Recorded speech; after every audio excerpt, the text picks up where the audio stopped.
पिछली बार हमने आपको सुनाया था कि शिव जी के पास श्री रामचंद्र जी आए और थोड़ा कहानी अधूरी रह गई थी, तो इसमें आपकी पूरा थोड़ा सा आगे बढ़ेगी। गोस्वामी तुलसीदास जी के द्वारा रचित इन चौपाइयों का अर्थ इस प्रकार है। गोस्वामी जी कहते हैं कि शिव जी ने कहा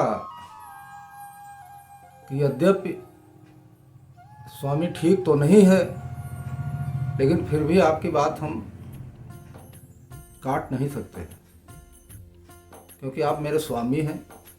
आपकी बातों का काटना मेरा फर्ज नहीं है। माता पिता गुरु स्वामी की बात बिना विचारे करना चाहिए, इसलिए मैं उसको आपकी बातों को सिर पर रख के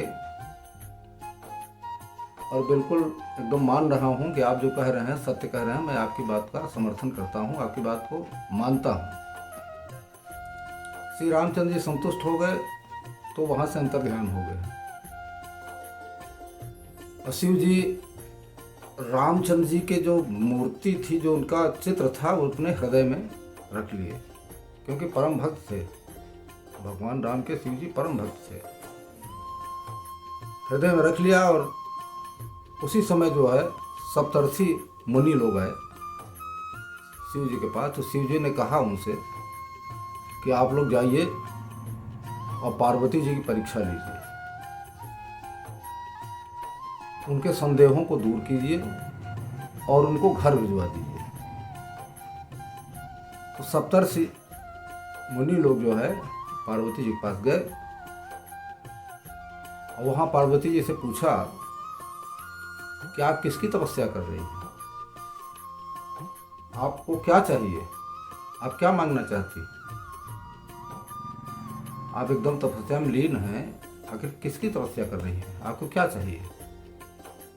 तो पार्वती जी ने देखा तो उनसे कहा कि मन बड़ा सकुचाता है बताने में, कैसे बताऊं, क्या बताऊं, बहुत सकुचाता है मन,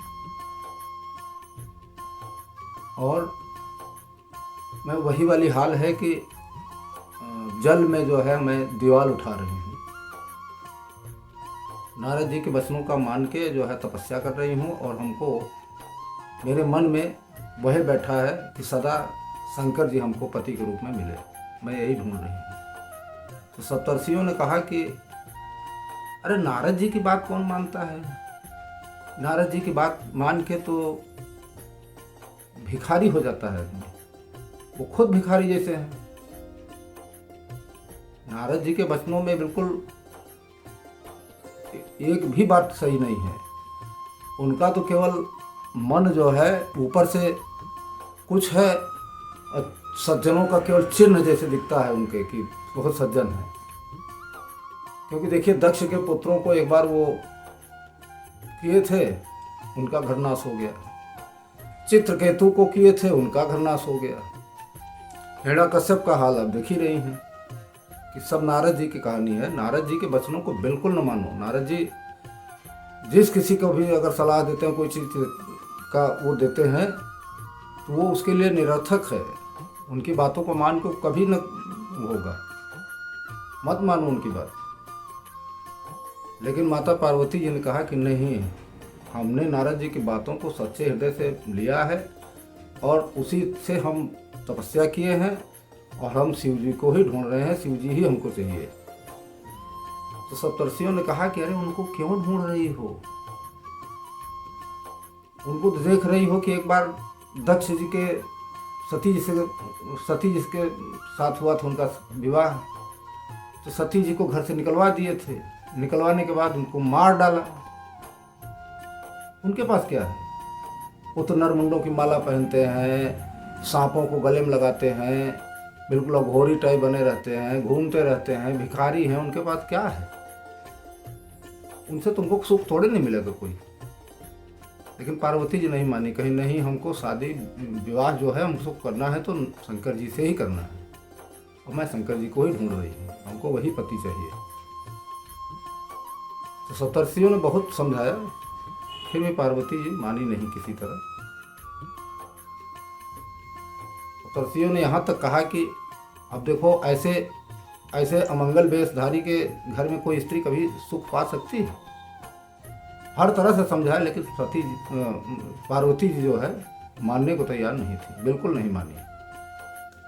कि मुनियों ने कहा कि अभी भी समय है, अभी भी वक्त है कि तुम मान जाओ, मैं तुम्हारे लिए अच्छा वर ढूंढ के लाया हूँ। पार्वती जी से बोल रहे हैं, अच्छा वर ढूंढ के लाया हूँ, सुंदर है, सुशील है और पवित्र है, वैकुंठ का स्वामी है, सारे वेद पुराण उसका गुण गाते हैं, लक्ष्मीपति है, तो तुम उससे शादी कर लो, हम उसको लाके तुमसे मिला भी देंगे और जो है तुम्हारे लिए ठीक रहेगा। तो पार्वती जी ने हंसकर बोला, हे मुनियो, मैं पर्वत से पैदा हुई हूँ, मेरा हठ नहीं जाएगा, चाहे मेरी कुछ भी हो जाए, मेरा विवाह हो ना हो, कुंवारी रहूं, लेकिन हठ नहीं जाएगा। जैसे सोना होता है, सोना पत्थर से पैदा होता है, उसको जला भी दो तब भी अपना हठ नहीं छोड़ता है, सोना सोना ही रहता है। उसी तरह मैं भी हट कर बैठी हूँ कि मैं शिव जी से ही विवाह करूँगी। जो गुरु के वचनों को नहीं मानता है ना, उसका जो है स्वप्न में भी कभी कोई कार्य सिद्ध नहीं होता है, अच्छा नहीं होता है। इसलिए नारद जी के जो वचन हम मान चुके हैं, और यदि आप लोग पहले मिलते हमसे, मान लो, तो हो सकता है आपकी बात सुनते, आपके हिसाब से चलते, आपके हिसाब से बताए हुए कार्य को करते। माना कि शिव जी अवगुणी हैं, आप लोग कह रहे हो शिव जी के पास अवगुण है, ये है वो है, लेकिन हम भी मान रहे हैं शिव जी अवगुणी हैं और विष्णु भगवान गुणों की खान है।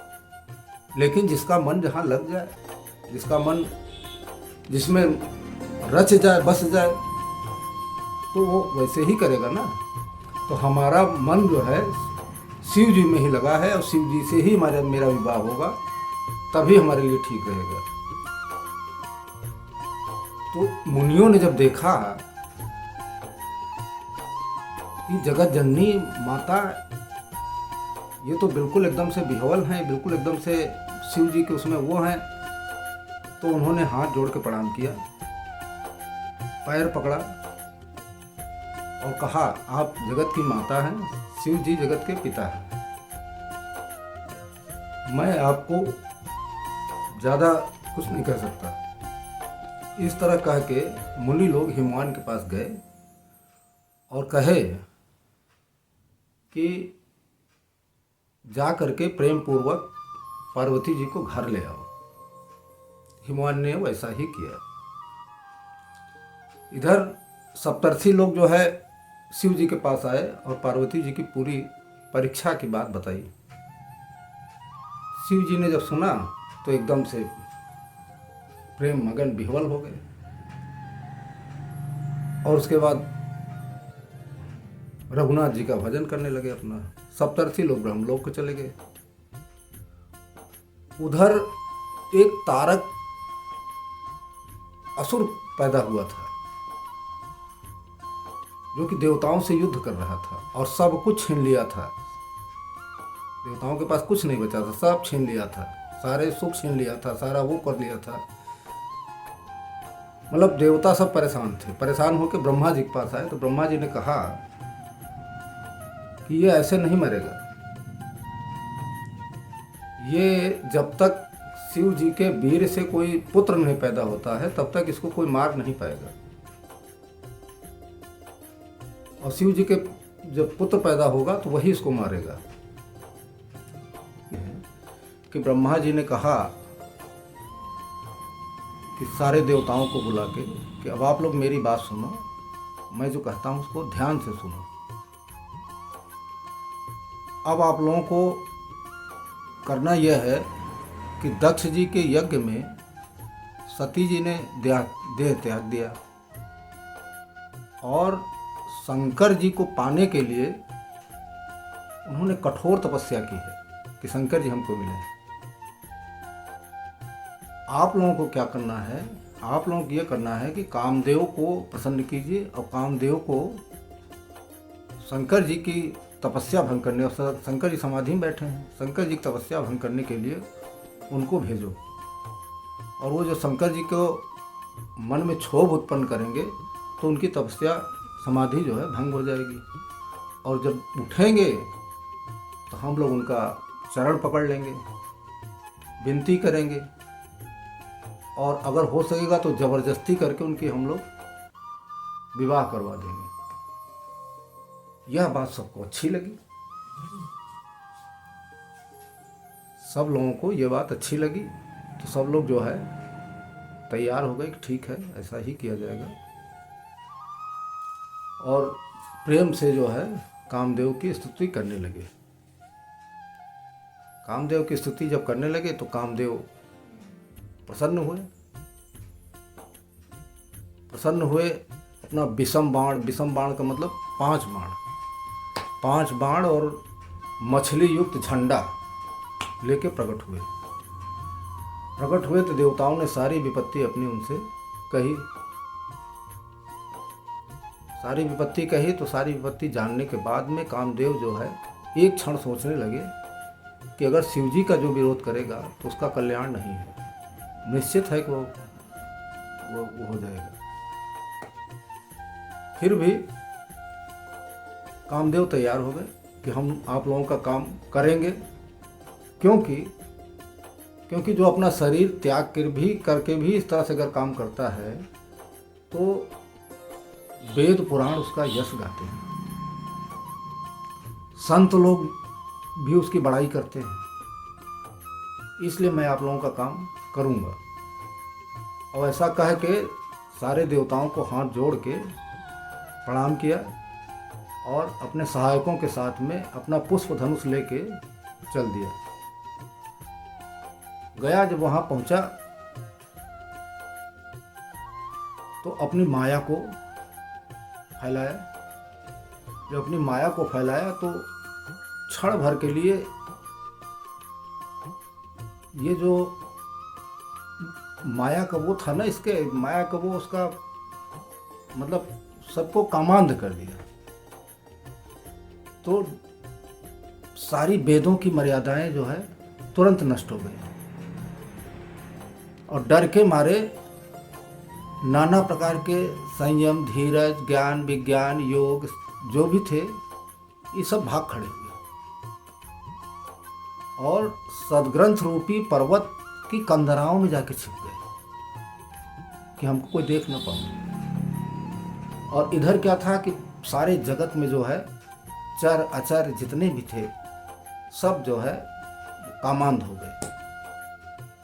यहाँ तक कि नदियाँ जो हैं दौड़ी समुद्र की ओर, पेड़ की डालियाँ जो हैं लताओं को देख के झुकने लगी। पूरा जगत जो है कामांध हो गया था क्षण भर के लिए। और ऐसा वो मचा था पूरे जगत में कि सब लोग त्राहि त्राहि कर रहे थे, भयंकर त्राहि त्राहि कर रहे थे कि अब हमको कौन बचाएगा, हम कैसे बचेंगे, क्या होगा, ये क्या हो रहा है। ये सब मतलब सारे जगत को जो ब्रह्ममय देखते थे वो स्त्रीमय हो गया और स्त्रियां पुरुषमय देखने लगी। मतलब जगत में कोई ऐसा प्राणी नहीं बचा था, चर अचर जीव नर सांप बिच्छू जितने भी थे, दैत्य देवता दानव सब जो है मतलब कामांत हो गए थे। केवल वही बचा था जो जिसके ऊपर रघुनाथ जी की कृपा थी, उसको असर नहीं किया, वो बचा था। अब इन चौपाइयों का अर्थ तो यहीं तक होता है। इसके अगले भाग में हम फिर आप लोगों को बताएंगे। तब तक के लिए जय श्री राम, राधे राधे। बोलिए सियावर रामचंद्र की जय, पवन सुत हनुमान की जय।